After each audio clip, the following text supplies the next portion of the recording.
Sequences and series का जो first exercise है एक्सरसाइज 4.1, इसमें कहते हैं कि classify the following into finite and infinite sequences. तो जिसका लिमिट मालूम होगा वो फाइनाइट होगा और जिसका लिमिट मालूम नहीं है तो वो क्या होगा, वो इनफाइनाइट होगा। तो अब देखें ये जो हमारे पास पार्ट नंबर फर्स्ट है 2, 4, 6 अप टू 50, तो इसका एक लिमिट जो है वो मालूम है, तो इसका मतलब ये है कि ये फाइनाइट सीक्वेंस है। ठीक है, इसी तरह से देखें यहाँ पे एक अल्टरनेट सीक्वेंस दिया है 1 0 1 0 1 अप टू 100 ऑन, तो ये हमारे पास क्या है, इसकी कोई लिमिट मालूम नहीं है, तो ये इनफाइनाइट सीक्वेंस है। इसी तरह से इस सीक्वेंस को देखें, ये 60 से स्टार्ट हुआ है, इस तरफ ये डिक्रीजिंग है 8 4 0 -4, लेकिन अप टू 100 ऑन है, अप टू 100 ऑन। ठीक है, इसको देखें तो ये भी हमारे पास क्या है, ये भी एक इनफाइनाइट सीक्वेंस है। इसी तरह से पार्ट नंबर 4 में आप देखें तो ये जो हमारे पास सीक्वेंस है तो इसका भी एक लिमिट मालूम है, तो लिहाजा ये क्या है, ये हमारे पास फाइनाइट सीक्वेंस है।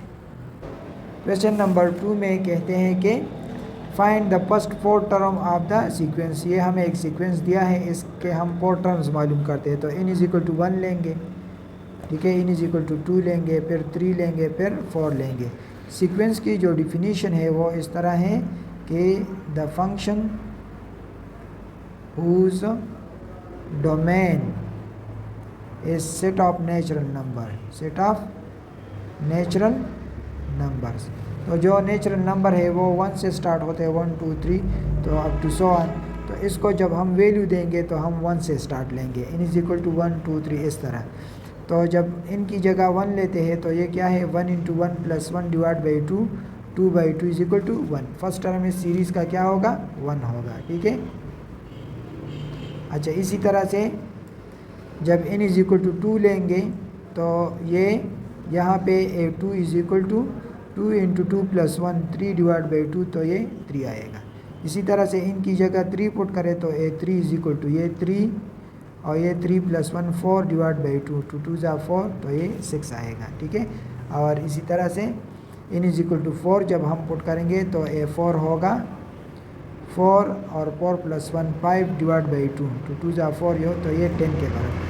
तो इस सीक्वेंस का जो फर्स्ट 4 टर्म्स है वो हमारे पास क्या आ गए, first 4 terms of the given sequence are 1 3 6 और 10। ठीक है, ये आपका आंसर होगा।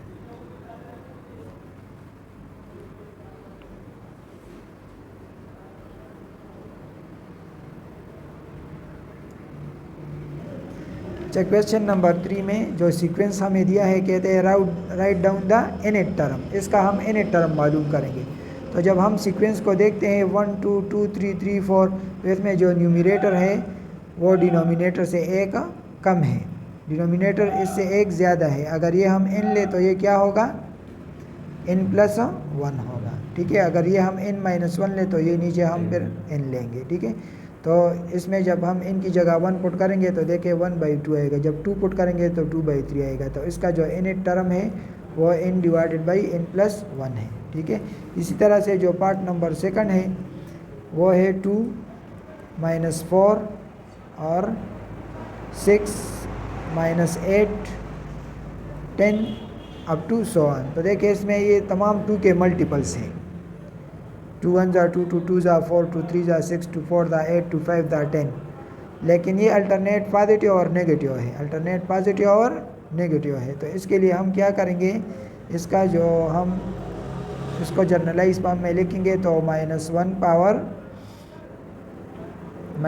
पावर क्या लेंगे, -1 पावर n - 1 लेंगे और × 2n लेंगे, -1 पावर n - 1 × 2n। देखें जब हम इस तरह ये -1 पावर n - 1 × 2n लेंगे, ठीक है, तो इनकी जगह जब हम 1 पुट करेंगे तो 1 - 1 से क्या आएगा, 0, -1 पावर 0 से क्या आता है 1, और यहाँ पे 1 पुट करेंगे तो 2 × 1 2 1 = 2। देखिए इनकी जगह जब हम 1 पुट करते हैं तो a1 = -1 पावर 1 - 1 2 × 1, तो एवरीथिंग विच हैज़ पावर 0 = 1, और ये 2 = 2 आएगा। इसी तरह से जब हम इनकी जगह 2 पुट करेंगे 2 - 1 तो 1 आएगा, -1 आएगा, और ये 2 2 = 4 -4 आएगा। इस तरह फिर जब 3 पुट करेंगे तो +6 आएगा। तो इसका जो nth टर्म होगा वो हमारे पास ये होगा। ठीक है।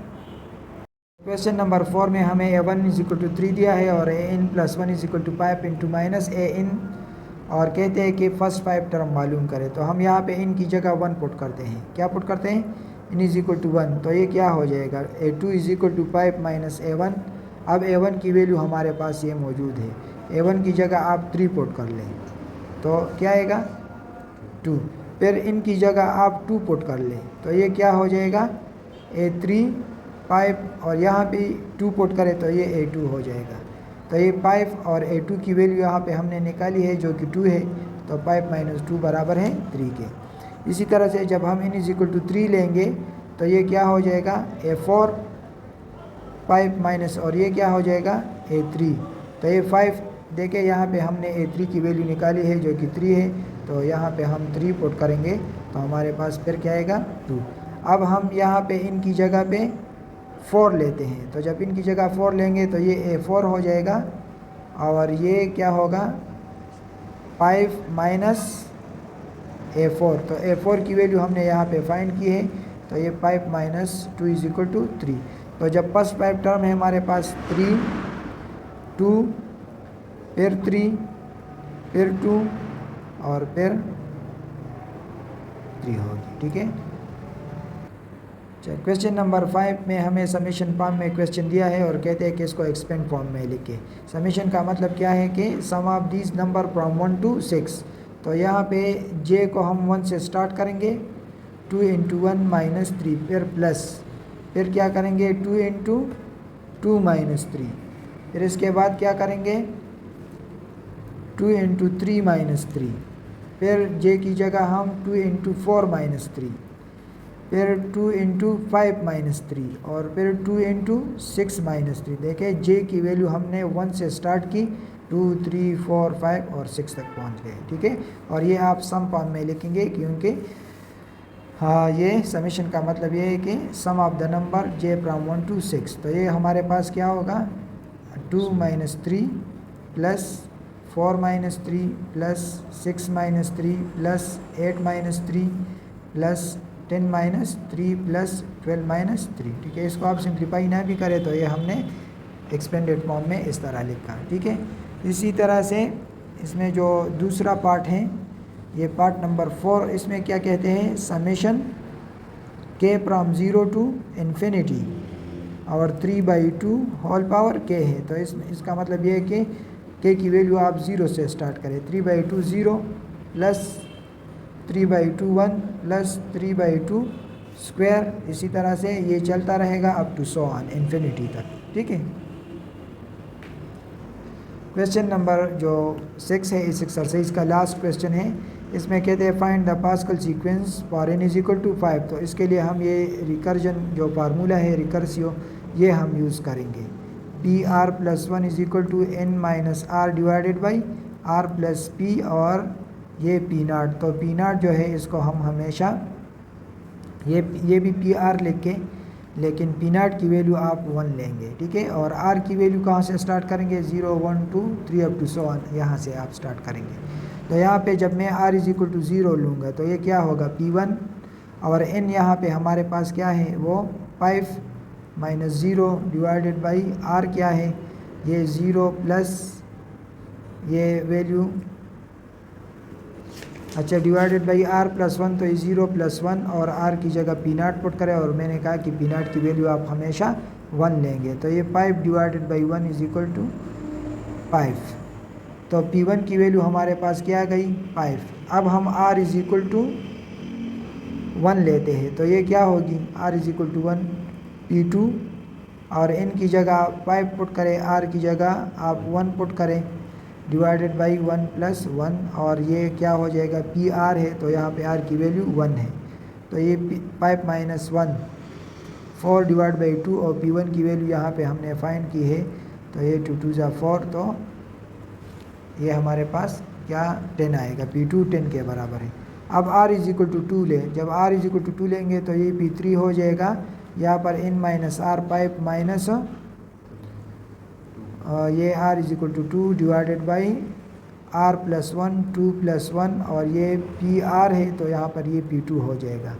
5 माइनस 2 से क्या आता है 3 डिवाइडेड बाई 3 और जो P2 की वैल्यू है वो 10 है, तो ये भी हमारे पास 10 के बराबर होगा। ठीक है, अब देखें यहाँ पे R की जगह हम 3 लेते हैं तो ये क्या हो जाएगा P4 is equal to N5 minus R divided by R plus 1 और P3 होगा। तो ये 5 माइनस 3 2 के बराबर है, ये 4 के बराबर है और ये P3 हमने यहाँ पे मालूम की है ये 10 के बराबर है। तो 20 divided by 4 is equal to 5 आएगा। ठीक है, अब जब हम R की जगह 4 पुट करते हैं तो ये क्या हो जाएगा P5 इज इक्वल टू यहाँ पे n minus R 5 minus 4 divided by 4 plus 1 और ये P4 हो जाएगा। तो ये 1 डिवाइडेड बाई 5 और P4 की वैल्यू क्या है वो 5 है, तो ये फिर 1 के बराबर। देखिए P0 हम 1 से स्टार्ट किया था और 1 तक पहुंच गए, इसके आगे जितने भी वैल्यूज हम फाइंड करेंगे वो 0 आएगा क्योंकि ये भी 5 है और इसके फिर आगे वैल्यू भी R इज इक्वल टू 5 होगा, तो वो तमाम वैल्यू बाकी क्या आएंगे वो 0 आएंगे। तो n इज इक्वल टू 5 का जो पास्कल ट्राइंगल है वो क्या है, पास्कल वैल्यूज़ है वो हमारे पास बराबर है 1, P1 क्या है 5, P2 क्या है 10, P3 क्या है 10, P4 क्या है 5 और P5 क्या है वो 1 के बराबर है। तो ये वैल्यू हमारे पास क्या गए। इसी तरह से अगर n इज इक्वल टू 6 हो तो फिर आप इनकी जगह 6 पुट करते जाएं और इस तरह आप इसको सॉल्व कर सकते हैं।